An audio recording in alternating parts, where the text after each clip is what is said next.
The Eurogroup is going to go down in history. It's going to go down in history as the most appallingly failed institution in the history of crisis management.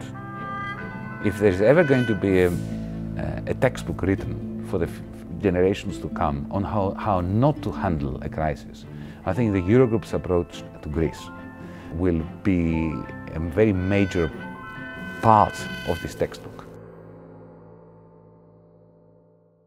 People in Germany and in the Netherlands are deep down very proud of the fact that you have a major trade surplus. This country has a world record trade surplus.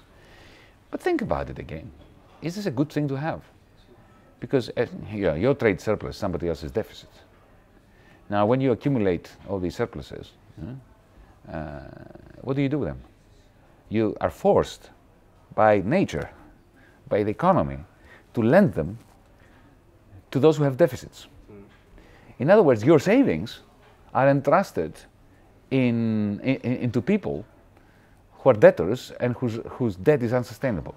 So your savings are unsustainable. That's why you don't sleep at night. You have to explain to people that, no man is an island, or no woman is an island. We're all in this together. So this is not a question of solidarity with the poor Greeks or Spaniards or Portuguese. It's a question of rationality. It's, that my surplus is your deficit. And if you can't sustain your deficit, and if I force you to cut it through cutting on the things that add to your income, then, austerity in other words, then I'm destroying my future and my kids' future. You mentioned the word solidarity to a Dutch person and they think, they want my money again. No, we don't want your money. What we want is for your money to be sustainable and for your life to be good. And it can be good when you have a huge surplus, which you invest into unsustainable deficits and debts of other parts of Europe. And then the result of that is that you start hating them and they hate you and everybody hates each other. And then the nationalists rise up and they say, let's dissolve Europe. I keep saying that the most toxic idea of the last 10 years in Europe is that the North has been showing solidarity to the South, or that it should be showing solidarity to the South. I think we should all show solidarity to our own communities, to Europe, and to rationality. And to understand that we need the same amount of solidarity by the Dutch for the Greeks as we need by the Greeks for the Dutch. Any attempt to say, the Northerners are the problem, or the Southerners are the problem, is completely misconstrued. This crisis is only benefiting bad people in the North and the South. Who were these bad people? Oh, well, I can tell you a lot about bad people in Greece. Because I know them intimately. I can give you addresses and telephone numbers as well, right? They are the people, for instance, who control banks that are bankrupt and who insist on being kept in control of the banks that are bankrupt under their command on the basis of money that they take from Dutch taxpayers, which of course then becomes unsustainable debt for the poor Greeks, who have to then be in conflict with the Dutch taxpayers so that the Greek guy who lives in the northern suburbs of Athens and has a yacht and an aeroplane can remain in control of a bank that is bankrupt.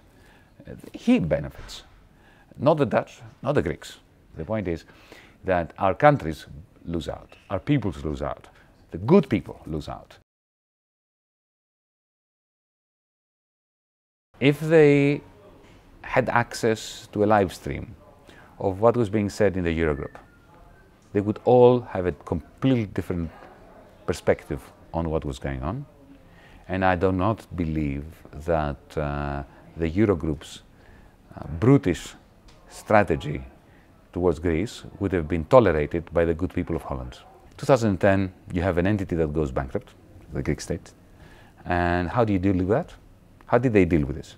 By giving it the largest loan ever on conditions of shrinking its income more, fundamentally. A 10-year-old will tell you that this is not going to end well. So you see there's another Greek debt crisis on the horizon? No. No, it's the same one. It's never gone away. If you go bankrupt and I give you a credit card to pretend that you're not bankrupt, and then that runs out, and I give you a second one, and then I give you a third one. And every time I give you a credit card, I do it on condition that you earn less money. It's not that every time I give you a credit card, you have a new debt crisis. You have the same debt crisis. And what have they been doing ever since? They've been remaining in denial that that was a mistake, and they keep extending the loans on further conditions of austerity that shrink income further. The notion that Greece is on a path of recovery is not new. Jeroen may have said it now, but he also said it 3 years ago. Back then, I was saying that the opposite is true. From 2010 onwards, I wished I was wrong.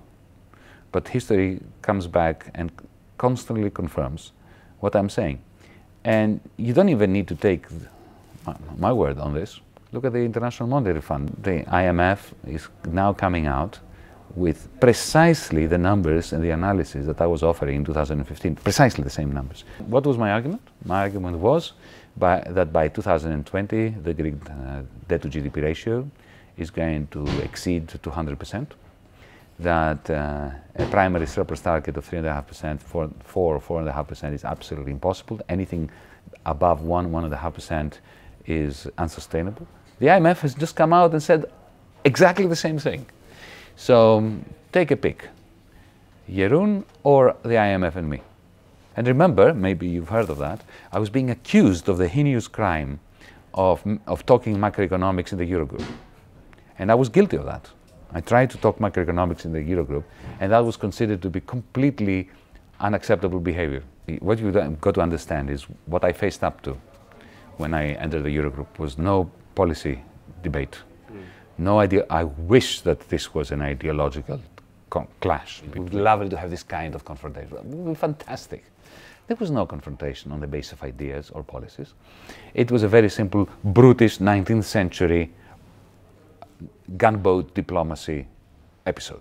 Are you going to sign on the dotted line? If you don't, we will blast you. We'll close down your banks and we'll crush you. No, you're not signing. Well, we'll crush you. That was the level of the debate. So do you think in that sense that maybe you should have threatened with Grexit? No, I think that I should have done what I did, which was to say to them, here is a proposal of what needs to be done so that you can get more of your money back and we can have a country that is stabilized. And I'm not signing anything else. You want to throw me out of the Eurozone? I'm not volunteering. You do it. You violate every EU treaty to do it, and you take the political blame for the disintegration of Europe. I'm not interested in disintegrating Europe. I'm a Europeanist.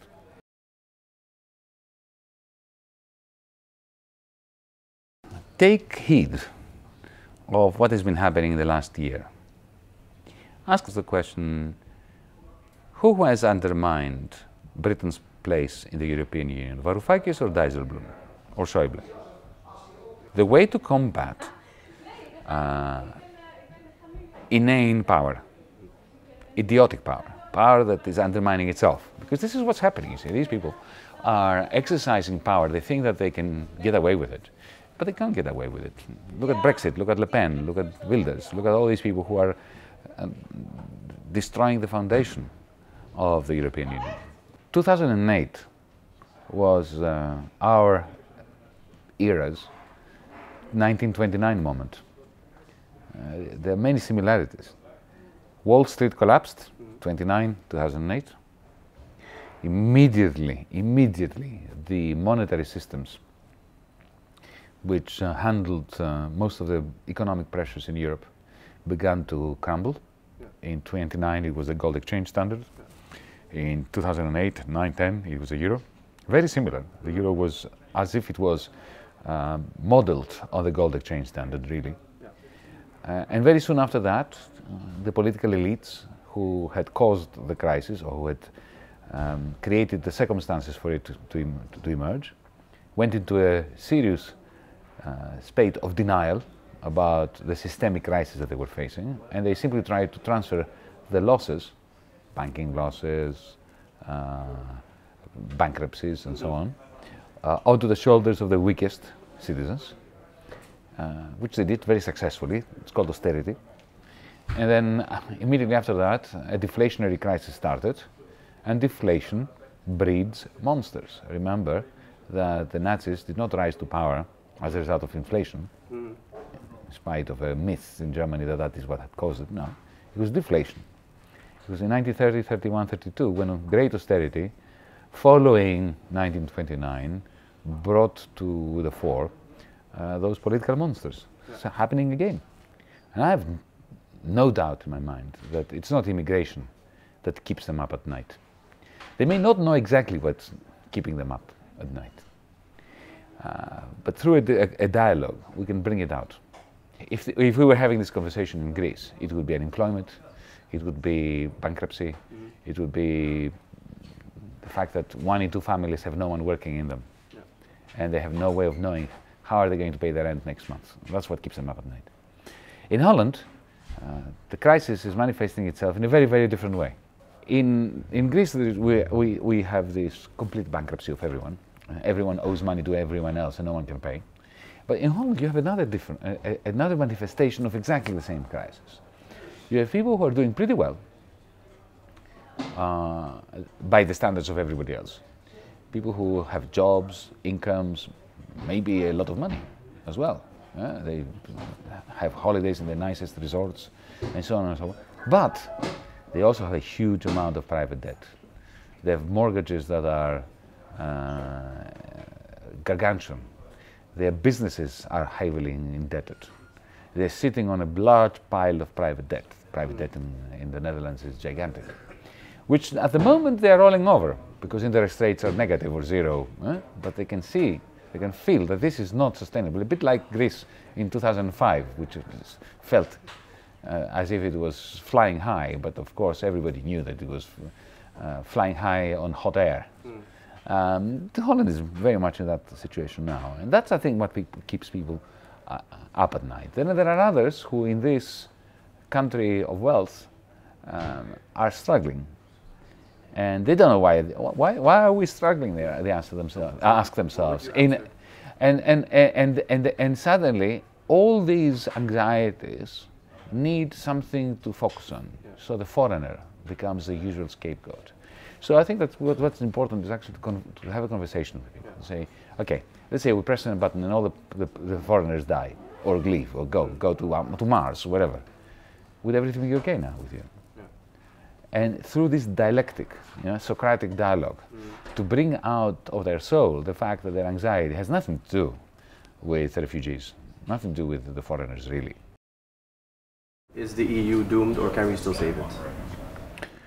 Interesting question. If you had asked me a year, 2 years ago, I would say, oh, we're not past the point of no return. But once Brexit happened, it is now utterly imaginable that a series of exits can lead to the deconstruction of the European Union. I hope we're not past the point of no return. It's impossible to know. But whether we are or not, I think it's important to try to save the EU, even if we fail. Because let's say that we are past the point of no return.